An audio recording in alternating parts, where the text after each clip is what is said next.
How's it going, guys? In this video we're going to go over wavelength and frequency. I know in general chemistry these topics aren't touched upon too in depth, but I know for me in particular I had at least one pretty complex question on my final exam that involved using these factors, and I needed this information to solve that. So first off, there's really only two main equations that I think are relevant to general chemistry in these categories here. So one of them is C equals that, wavelength and frequency, and then the other one is E equals HV, and that's energy equals Planck's constant and frequency. So we have speed of light and Planck's constant.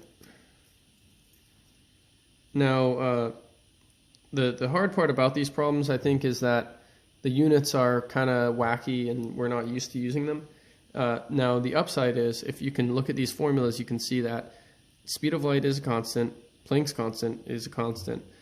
So that means that in each of these problems, or in any problem that will require the use of either of these, we're only going to have to find usually one variable and we're going to have the other one. So this question is going to be the only question.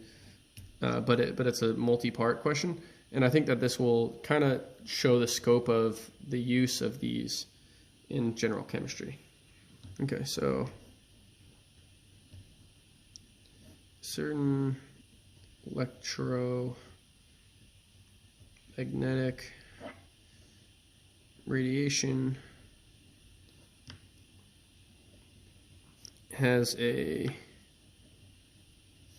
wavelength of 622 nanometers. Calculate frequency of radiation. And sometimes the word radiation can kind of be confusing, but really that just is referring to light here.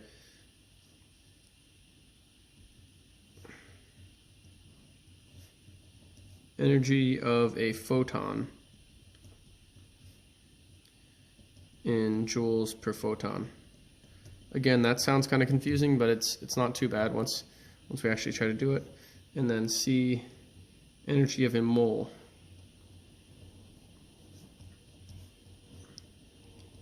Mole of these photons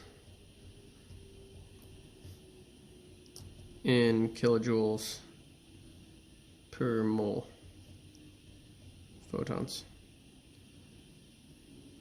All right, so let's just jump in. The first thing is, I like to reread the question. A certain electromagnetic radiation has a wavelength of this. So we know if we're using this formula, we have C, which is there. We have C, and we have wavelength. So now we can find our frequency. Pardon me. So we have, just use algebra to rearrange that. Frequency is going to equal C over our wavelength, which is 2.998 times 10 to the 8th meters per second over our wavelength, which is, so we're going to do a quick conversion here. We have 622 nanometers, so 622 nm, and we got to get that into a unit that is compatible with this formula. So what we're going to do is take that and get that into meters. If you remember from I think one of the very first videos in the series, we did the number line. Nano is one of the rarely used ones, but if you remember, it's just going to be 6.22 times 10 to the negative 7. You just imagine going down the number line, and that's going to be meters. So now we're compatible because this is meters per second and this is meters. So now we're going to throw that on the bottom. 6.22 times 10 to the negative 7 meters equals, and we'll just whip out the calculator, 2.998 times 10 to the 8th divided by 6.22 times 10 to the negative 7th equals. So we should get, round that up to 4.82.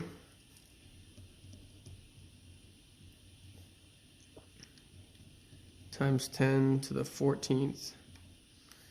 And this is velocity, so that's going to be, it's frequency, so it's going to be in hertz. I keep wanting to call it velocity. So now we have all of these figured out for this problem. Now we're going to check the next problem. So basically question 1 is done. This is the answer. Question A, rather. Now for B, the energy of a photon in joule per photon. So energy we see right here is E, and we have H because that's a given, Planck's constant, and it's a constant. And then we have this now, which we just solved for. So basically we just do exactly that. E equals HV, which equals our constant, which is 6.63 times 10 to the negative 34th joule per hertz. And then we're going to multiply that by our answer here, which is 4.82 times 10 to the 14th hertz. So now we're just going to throw that into the calculator. 6.63 times 10 to the negative 34 times 4.82 times 10 to the 14th equals. So it looks like what we're getting is 3.19 times 10 to the negative 19th. Now, you might be wondering what units that's going to be in, but just look at this. In Planck's constant, hertz is on the bottom, and here you can argue that hertz is on top, so you can actually cancel your hertz. You're left with joules. And the energy of the photon in joule per photon, and it looks like we've just found that. And so that's going to be our next answer. Now we have our final one, which is energy of a mole of these photons in kilojoules per mole photons. So that's kind of a weird question, but usually if I'm not sure how to answer it and it's one of these multi-parters, I'm going to assume that we start off with the answer from the previous problem. And that's why it's really an issue if you type in a wrong number into the calculator at this step, or an earlier step, and then you can carry on that mistake. But anyway, photons work similarly to moles in the case that you can do what you do to find moles to find photons. So 6.022 times 10 to the 23rd, we're just using Avogadro's number, photons per mole.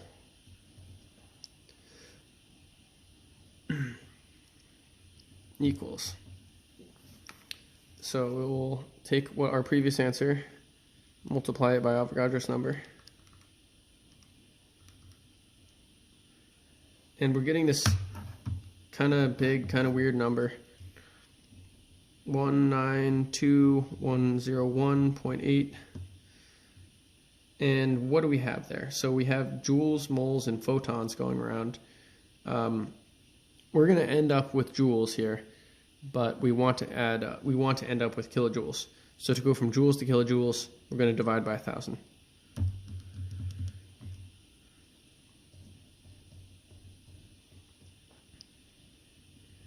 Joules to get to kilojoules, and we're going to end up with 192.4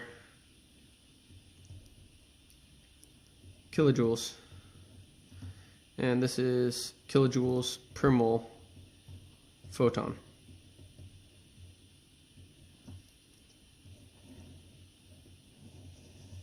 So there we go. I think it's a lot less intimidating than it sounds. It is kind of surprising to me that this is part of chemistry, or general chemistry rather.